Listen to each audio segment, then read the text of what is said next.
On May the 25th, 1988, the series finale of the hospital drama Saint Elsewhere aired on NBC, and it didn't go out with a whimper like most probably expected. Instead, it introduced a twist which made the episode one of the most infamous finales of all time. In a scene tacked on at the end, we see many of the characters in a new setting, an apartment building, where they try to interact with a boy who sits and plays with a snow globe, lifeless and quiet. As the child leaves to wash up for dinner, we see a close-up of the globe. Every single one of the 136 episodes which led up to this were all nothing more than a fantasy in this child's mind. Just the imagination of a disabled boy running wild to entertain himself. Again, this is one of those TV show endings that you're just supposed to know about, to the point that it's still in the public sphere of relevance when the show itself hasn't been popular for decades. And the "it was all a dream" explanation has stuck around since then, being popular amongst theorists who try and search for hidden meanings in the old shows and programs that we all grew up loving. And it's the worst. While we all love to discover that great products have hidden meanings and symbolism, I find the recent trend in searching for these hidden clues in fictional products that clearly did not seek out to include them a little bit overdone. With these theories, there's rarely any base in believing that they're actually true. Occasionally there's something fun to be found, like the Ed, Edd and Eddy theory about them all being from different eras. Stupid, amazingly stupid, and easily disprovable, but still a cool idea. But when the bullshit theories with no backing take tips from Saint Elsewhere, we get a horrible, unstoppable mutation. For you see, the most obnoxious part about the dream theory isn't that it's lazy or stupid, it's that it's not disprovable. The dream theory will take its rooting in anything in a television program that wouldn't be normal to see in the real world. Fourth wall breaks, cartoony antics, someone surviving death. Theorists put forwards that the only explanation for this that truly makes any sense is that all of these things must mean that the entire show must be set either in a dream or the mind of someone with mental problems having trouble viewing the real world. Dream theories will try to place silly animated shows in devastatingly real situations to try and appease any problems that they might see in it.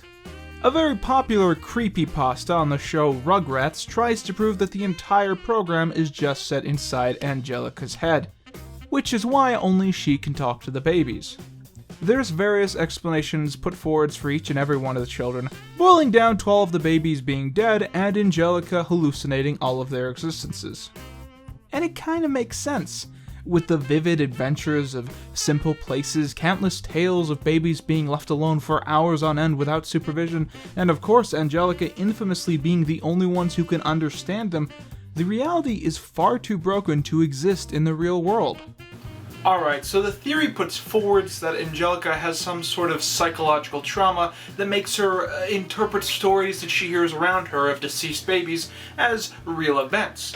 But why does it need to be stories of deceased babies?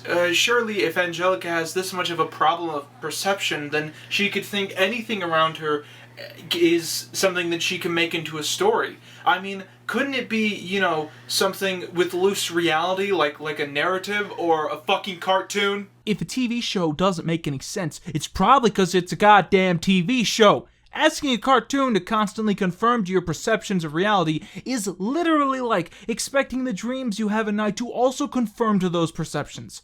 How do you explain your dreams not making sense? Is you in the dream actually hallucinating after being in a coma for 6 months? But when you move past how theories are rarely necessary, then you have to try and disprove them. But I can't disprove dream theories, because either by accident or by design, dream theories are essentially unfalsifiable claims. Unfalsifiable claims are those which are literally not something that you can really combat, usually because they base themselves in deconstructing reality itself, thus bringing any points against them to a very quick stop. A good example is last Thursdayism, which puts forward that the entire planet was created last Thursday and was simply made to look old. All the memories that we have of our lives and all the databases of our planet's long history, elaborate hoaxes made by a larger power. Last Thursday. Of course that's not true, but if you met someone who thought that it actually was, how could you discredit it? There's no argument that can possibly prove them wrong because they doubt the authenticity of facts themselves. So while most of these shitty Saturday morning creepypasta theories can be pushed aside with just a simple clip from the actual program, dream theories cannot. Because these people believe that the entire shows are simple fabrications set inside someone's mind.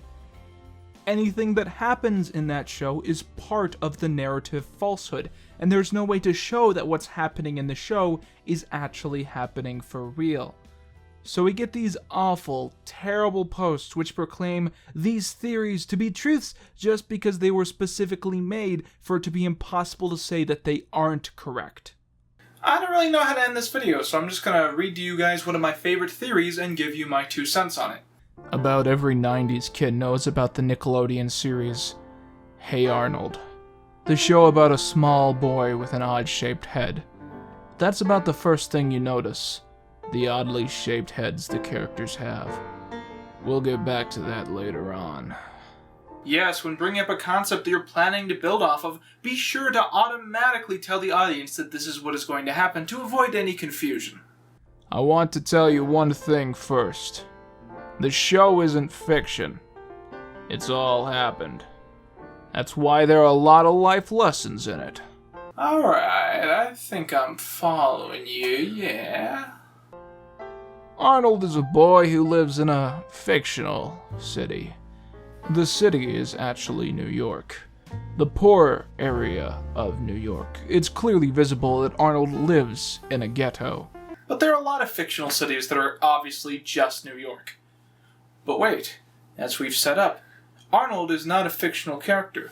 He's a real boy. This is all real life, so of course, this has to be New York. He's just a poor orphan, living with his grandparents, Gertie and Phil. Well, he believes he's an orphan.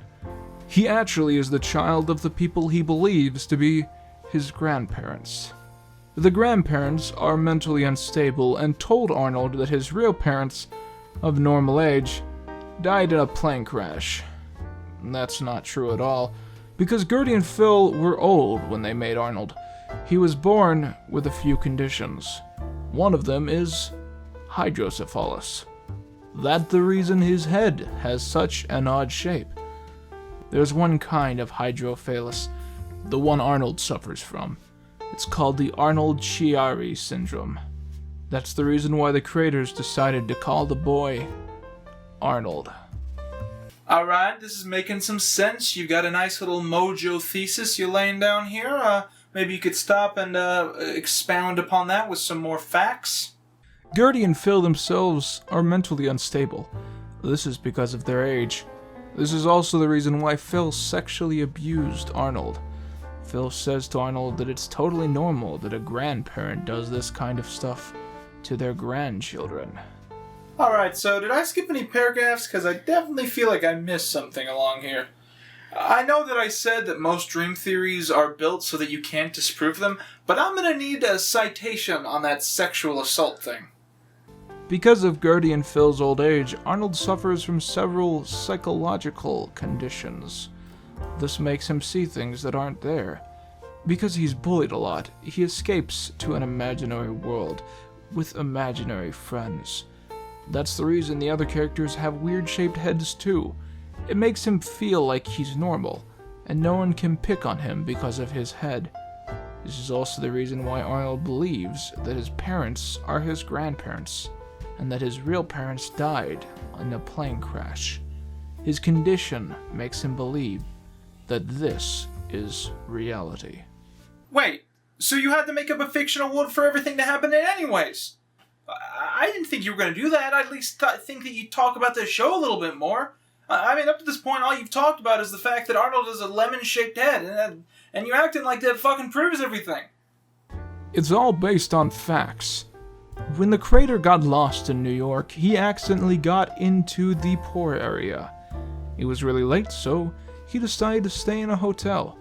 Then he came across a 9-year-old boy, the child of two people who were clearly too old to have children.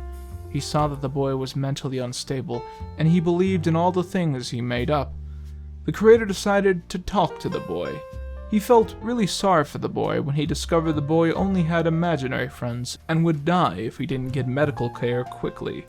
He felt like he needed to do something.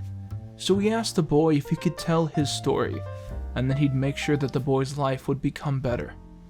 But he didn't. He just took advantage of it. All the misery was so successful as a children's program. He became rich and didn't care about the poor boy suffering. These are facts, people. This isn't a theory anymore. This is real life. This boy was real, and he was attacked, pulverized by the creator of Hey Arnold, who took his life with the pet pig in the James Bond room, and he just made it into a TV show and made a lot of money off it. The sick bastard! I liked you, Craig! You son of a bitch! He did not tell anyone about the way he came up with the idea for the series. He knew that if the truth would come out, it would all be done for him. No one would support a program created by someone who became rich over the misery of someone else. The secret was well kept for so many years. But in 2004, when it came out to one of the important people from Nickelodeon, the show immediately got cancelled. So, now you know it all. Where the idea came from, what it really is about, and why it ended. The boy probably is dead now. We can't help him anymore. But please, make sure no one takes advantage of someone else's misery ever again. We can all help those poor kids in ghettos, but not by making a program about them. The whole world has opened up to me. I must hunt down Craig Bartlett and find the truth. Why he would do this. And I must go to the ghettos and help these football-headed boys. I'll dedicate my life to helping others in the name of good. Not by making TV shows about them and making billions of dollars, but by caring and nursing them back to health. That is the American way.